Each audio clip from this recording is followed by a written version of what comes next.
నమస్తే, నా పేరు హారిక.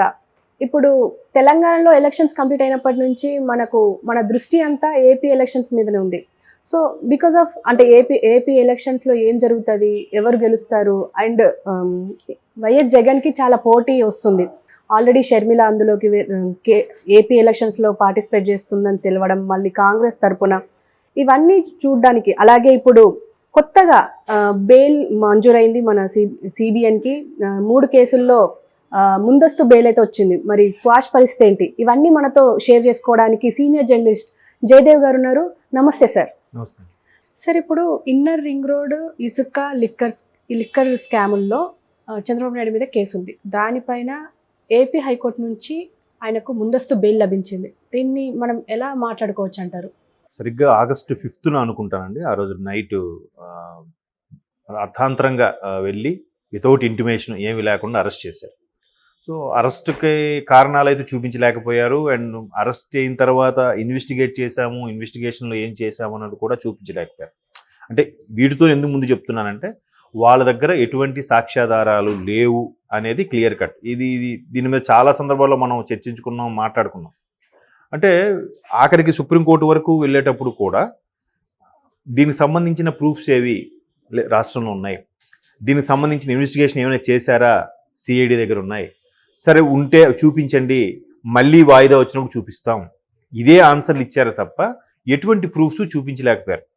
కోర్టు వారికి చూపించలేకపోవడం ఏమైందంటే, కోర్టు వారికి కూడా ఎలా ఉంటుందంటే మ్యాక్సిమం ఎవరికి వెంటనే తీర్పు ఇచ్చారు. అది ఎటువంటి వాళ్ళైనా, అంత కఠోరంగా ఉన్నా మంచి వాళ్ళని ఎవరైనా ఒకసారి ఆచితూచి ఆలోచించి నిర్ణయం తీసుకుంటారు. సో అటువంటిది ఒక ప్రతిపక్ష నేతతో సుమారుగా 14 ఏళ్ళు ముఖ్యమంత్రిగా ఉన్న ఒక వ్యక్తిని, అట్లా నేషనల్ లీడర్ని అలా చేయడం అనే దాని మీద కూడా మరి కొంచెం తీవ్రంగా పరిగణించి ఆలోచన తీసుకోవాలి. అలాంటప్పుడు ఏం చేశారంటే టైం ఇచ్చారు, వాయిదా ఇచ్చారు. ఆఖరికి ఇంకెక్కడ వాళ్ళ దగ్గర ఆధారాలు లేకపోయాయి. ఎందుకు ఊరికే ఇరికించే ఉద్దేశంతోనే చేశారని అక్కడ అందరికీ అర్థమైంది. ఎందుకంటే కాశ్మీర్ నుంచి కన్యాకుమారి వరకు ఉన్న ఈ 29 రాష్ట్రాల్లో ఒక నార్మల్గా ఈశాన్య రాష్ట్రాల వారు కొద్దిమంది తప్పితే మిగతా అన్ని రాష్ట్రాలకు చెందిన వారు పార్టీలకు అతీతంగా అందరు సీనియర్ లీడర్స్ కూడా దాని మీద ఖండించారు. ఇంకొంతమంది అంటే అరెస్ట్ చేయడం తప్పు అనట్లేదు, బట్ ఆ విధంగా అరెస్ట్ చేయడం కరెక్ట్ కాదు అని చెప్తున్నారు. సో వీటి మీద ఎక్కడ కూడా ప్రూఫ్స్ లేవు, ఎక్కడ కూడా ఎటువంటి ఇది లేకపోవడం వల్ల ఆయనకి బెయిల్ ముందే వస్తుందని అందరికీ క్లియర్ కట్టు. కాకపోతే ఎలక్షన్స్ ముందు రావడం ఇంకో కాస్త ఊరట, టీడీపీ శ్రేణుల్లో ఆనందోత్సాహాలు ఉంటాయి. అయితే ఇక్కడ టీడీపీ శ్రేణులు ఎప్పుడైతే చంద్రబాబు నాయుడు గారిని అరెస్ట్ చేశారో, ప్రభుత్వం వారు ఏం ఆలోచించారంటే, ఖచ్చితంగా ఈయన అరెస్ట్ చేస్తే గగ్గోలు పెడతారు, అల్లర్లు చేస్తారు, తగలబెడ్డాలు అవి ఇవి బందులు ఉంటాయి, ఇంకాస్త అదును చూసుకొని ఇంకా సీనియర్ లీడర్స్ని కూడా లోపల వేసేద్దామని ప్లాన్ వేశారు. బట్ ఎక్కడ కూడా టీడీపీ శ్రేణులు సంయమనం కోల్పోకుండా జాగ్రత్తగా క్యాండిల్స్తోనో లేదంటే గంటలు మోగించో లేదంటే బ్లాక్ రిబ్బన్లు కట్టుకోనో అలాగ సావధానంగానే చేశారు తప్ప ఎక్కడ అల్లరి చేయలే. సో చూశారు. ఇంకా అప్పటి నుంచి ఏమైందంటే టీడీపీ ఒక మోస్తరుగా ఉన్న యాక్టివ్నెస్ ఏదైతే లోకేష్ గారు యోగలంతో ఒక యాక్టివ్నెస్గా స్టార్ట్ అయ్యిందో, ఎప్పుడైతే అరెస్ట్ అయ్యారో అది ఒక్కసారిగా అందరూ హైప్ అయిపోయారు, బాగా యాక్టివేట్ అయిపోయి టీడీపీ శ్రేణిలో ఉత్సాహం ఎక్కువైపోయింది. ఖచ్చితంగా నెక్స్ట్ గవర్నమెంట్ మందే అన్న స్థాయిలోకి వెళ్ళిపోయి ఒక్కొక్కరు మౌనంగానే వాళ్ళకి తోచినట్టుగానే ప్రతిఘటించారు, ప్రభుత్వ వ్యతిరేక చర్యలకు పాల్గొన్నారు. సో ఇప్పుడు ఏమవుతుందంటే వైసీపీ శ్రేణులు, అంటే అప్పుడులో వచ్చిన వార్త కూడా బాబు గారిని అరెస్ట్ చేయడం తర్వాత టీడీపీ శ్రేణులు గ్రాఫు ఇలా ఉండేది కాస్త ఒక్కసారిగా పైకి వెళ్ళిపోయింది. ఇంకా అలాంటి పరిస్థితుల్లో మీరు మళ్ళీ ఆయన మీద లేనిపోని కేసులు వేసి లోపలేసే పరిస్థితి ఉంటే ఇంకా మన పార్టీని మర్చిపోవాల్సిందే, దయచేసి అలా చేయకండి అని చాలామంది సీనియర్ వైసీపీ లీడర్లు అధినేతతో విన్నవించుకున్నారట. అంటే ఇది వైసీపీ శ్రేణుల్లోంచి వచ్చిన వార్త, ఇది మనం చెప్పింది కాదు. సో ఇటువంటి నేపథ్యంలో ఏమవుతుందంటే, ఇంకా ఆయనకు ఒకవేళ మళ్ళీ ఏమైనా అరెస్ట్ చేసినా లేదా అతని మీద ఏమైనా కేసు పురమాయించే ప్రయత్నం ఏమి చేసినా మళ్ళీ ఈయనకి సానుభూతి పెరిగిపోయి ఖచ్చితంగా గ్రాఫ్ ఇంకా పెరిగిపోతుంది అని ఇంకొంతమంది, అంటే చెప్పచ్చో లేదో, నా మిత్రులు ఉన్నారు కొంతమంది, అంటే ఆ వైసీపీ శ్రేణులకు సంబంధించిన వాళ్ళు, అంటే ఒక జడ్పీటీసీలు సర్పంచ్లు ఆ స్థాయిలో ఉన్నారు. కొంతమంది ఫ్రెండ్స్ ఉన్నారంటే వాళ్ళ మేనమామలు ఎమ్మెల్యేలుగా ఉన్నారు, పేర్లు అనవసరం. వాళ్ళు సరదాగా పిచ్చాపాటిగా మాట్లాడుకున్న మాటలు ఏంటంటే, అనవసరంగా మా వైసీపీ వాళ్ళు చంద్రబాబుని అరెస్ట్ చేసి కలుపుకున్నారా, లేదంటే మా పథకాలతో జనాల్లోకి వెళ్ళినా కనీసం మాకు ఎంతో కొంత ఓట్లు పడేవి. ఇప్పుడు అడగడానికి కూడా ఛాన్స్ లేదు. ఇప్పుడు ఆ పథకాలు కూడా ఎవరికి అవసరం లేదు. అభివృద్ధి లేనిదే ఎక్కడి నుంచి తెస్తారు? అప్పులైపోతున్నారు, ఎవడు పనికి రావట్లేదు, సోమరపోతులు అయిపోతున్నారు, అనవసరంగా చంద్రబాబు గారిని అరెస్ట్ చేశారా అనే దాన్ని నిర్లిప్తతలో కూడా వెళ్ళిపోయారు చాలామంది. సో ఇవన్నీ పరిణామాలు చూస్తుంటే ఖచ్చితంగా ఆయనకు వస్తుందనే అనిపిస్తుంది. కాకపోతే జగన్మోహన్ రెడ్డి గారి ఆలోచన విధానం ఎలా ఉంటుందంటే మొదటి నుంచి కూడా మనం చూస్తున్నాం చాలా సందర్భాల్లో వీడియో లీకేజీలు కూడా వచ్చాయి. ఇప్పుడు రోజా గారు ఒక సందర్భంలో ఆ స్టేజ్ మీద మాట్లాడుతుంటే వెంటనే పక్క నుంచి ఒక వ్యక్తి వచ్చి ముఖ్యమంత్రి గారు చంద్రబాబు గారిని తిట్టమంటున్నారు అన్నట్టుగా చెప్పడం, అలాంటి విజువల్స్ కొన్ని చాలా మనం చూసాం. అంటే అక్కడ కాన్సెప్ట్ ఏంటంటే చంద్రబాబు గారిని తిట్టాలి, లోకేష్ గారిని తిట్టాలి, పవన్ కళ్యాణ్ గారిని తిట్టాలి, ఇదే అట్లా ఎవరు తిడితే వాళ్ళకి మంత్రి పదవి, వాళ్ళు బాగా హైప్ అన్నట్టుగా.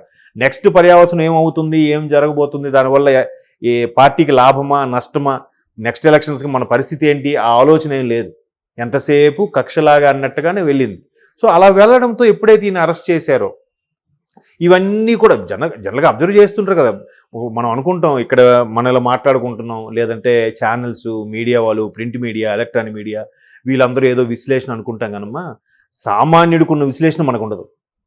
సీరియస్లీ ఊర్లలో చెట్టు దగ్గర కూర్చొని లేదా ఒక చాయ్ బండి దగ్గర కూర్చొని వాళ్ళు పిచ్చాపాటిగా మాట్లాడుకుంటుంటారు చాలామంది లోకల్గా. వ్యవసాయ కూలీలు అవనివ్వండి, మామూలు వాళ్ళు ఎంత బాగా డెప్త్గా ఆలోచిస్తారంటే లేదులేరా వీడికి ఇంకా నెక్స్ట్ రావడానికి అర్థమైపోయింది, అందుకే ఈయన ఇలా కేసులు వేస్తున్నాడు, ఇట్లాగా అంటే న్యాచురల్గా మాట్లాడుకుంటాం మనం. కాముగా మనం ఎవరో తెలియదు అన్నట్టుగా కూర్చొని ఉంటే వాళ్ళ దగ్గర నుంచి మనకు చాలా ఇన్ఫర్మేషన్ వస్తుంది. సో సామాన్యులు ఏమనుకుంటున్నారు అనేదే మెయిన్. అట్లు మీడియాకైనా మనకైనా సోషల్ మీడియాకి ఎవరికైనా కూడా దాని బేస్ అయ్యే అక్కడ ఓటింగ్ కానీ కౌంటింగ్ కానీ ఏదైనా ఎలక్షన్ నెక్స్ట్ రాజకీయ భవితయం కానీ మరీ ఓపెన్ అయిపోకూడదు, మరీ డెడ్ ఎండ్కి వెళ్ళిపోకూడదు ఎప్పుడు కూడా. ఇప్పుడు అంతకుముందు రాజకీయాలంటే ఒకరి మీద ఒకటి బురదజల్లు కూడా ఉండేవి, లేవని కాదు. దుయ్యబట్టడం ఉండేది, లేవని కాదు. ఇప్పుడు 2019 తర్వాత రాజకీయాలు ఎలా అయిపోయాయంటే మరీ అంటే వాళ్ళనేం అనలేక వాళ్ళు ఫ్యామిలీ విషయాల్లోకి వెళ్ళిపోవడం, వాళ్ళ ఆడవాళ్ళ విషయాల్లోకి వెళ్ళిపోవడం, వాడు వీడు అని సంబోధించడం, సన్నాసి అనడం, ఇంకా ఒకటి కాదు నోటికి ఏదొస్తే ఆ మాట చాలా అసలు ఇంకా అలా వాళ్ళు స్టార్ట్ చేశారని కదండి. ఈ ప్రతిపక్ష నేతలు కూడా కొంతమంది స్టార్ట్ చేశారు. వీళ్ళు కూడా అనలేదని అనట్లేదు, బట్ ముందు కల్చర్ ఎక్కడ స్టార్ట్ అవుతుంది అనేది దాని మీద ఆపగలగాలి. ఆపితే ఓకే మనం ఎంతమంది కోట్ల మంది ప్రజలు చూస్తున్నారు, మనం ఏ స్థాయిలో ఉన్నాం, మనం నలుగురు చేతులెత్తి నమస్కరించుకునే స్థాయిలో ఉన్నాం అనుకునే స్పృహ నాయకులకు ఉండాలి. అది ఉండట్లేదు.